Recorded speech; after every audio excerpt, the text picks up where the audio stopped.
ココイストマスターエデュケーターの露木千里です。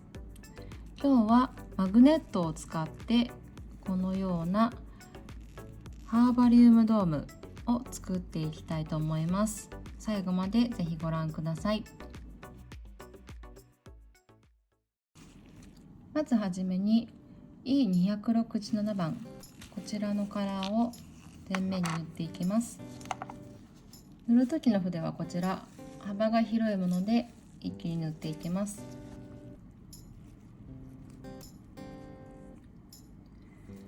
この今使っているワイドフラットブラシはチップを作る時や幅が広い爪を塗る時に一度に全体塗ることができるのでとても便利です。で、一度硬化していきます。2度塗り目塗っていきます。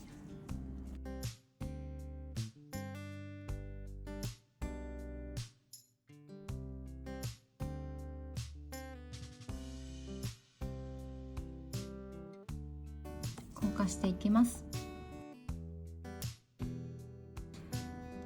次にこちらのエクセルビルダークリア、こちらのジェルを使ってドームを作っていきます。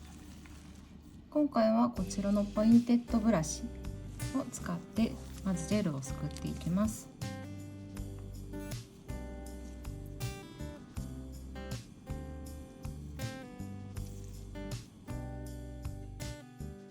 まずドームを作りたい場所に少量で構いませんので、このように円を描くようにビルダージェルをのせていきます。あまりバブルが入らないように気をつけてください。次にこちらのフィルムですね、フィルムを使っていきます。こちらのフィルム使いやすい大きさにカットしてください。クリアファイルなんかでも代用できます。こちらを先ほど塗ったエクセルビルダージェルの上にのせていきます。なるべくビルダージェルが丸くなるように、そしてお爪に対して平行になるようにのせていきます。そしたらこのまま硬化をしていきます。硬化が終わりましたらこちらのフィルムを剥がします。この平らになった部分にドラマティックマグネットジェル、こちらの4番を塗布します。少し攪拌していただくといいかと思います。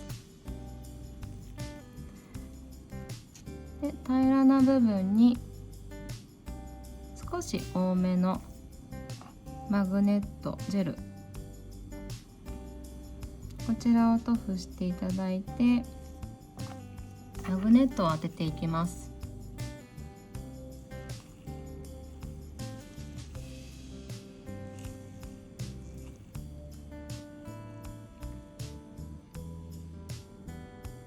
ちょっとピカッと光っているぐらいマグネットが立ち上がるように動かしていただくとドームが完成した時にきれいに浮かび上がります。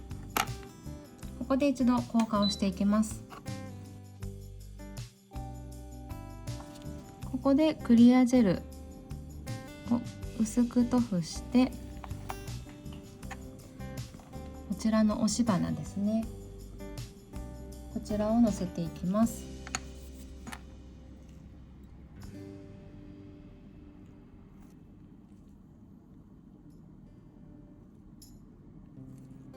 今ピンク系で作っているんですけれども、色違いで作っていただけるといいかと思います。こんな感じですね。こちらで一度硬化していきます。硬化しましたら次にエクセルビルダークリア、こちらのジェルをまた使っていきます。今度はこのドームになる部分を作るので少し多めに取っていきます。あまり筆の動かし方が早いと気泡が入ってしまいますので、ゆっくり円を描くように筆からドームの方へジェルを移していきます。このような感じですね。で、円を整えるために少しひっくり返してあげるといいかと思います。で、円が整ったことを確認しましたら、そしたら硬化していきます。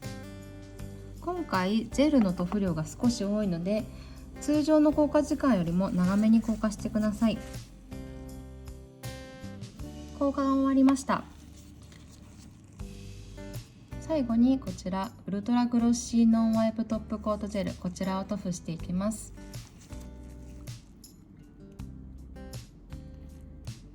こちら全体に塗布するんですけれども、こちらのドームの境目にジェルが溜まりやすいので、ちょっと溜まっているジェルを取りながらレベリングを待ちながら全面に塗布していきます。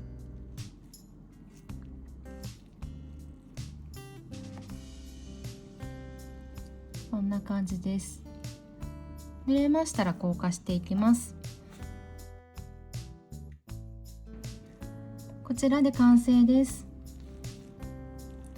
簡単なのでぜひいろんな色を使って皆さんお試しください。最後までご覧いただきありがとうございました。ぜひチャンネル登録もお願いいたします。以上、マスターエデュケーターの露木千里でした。ありがとうございます。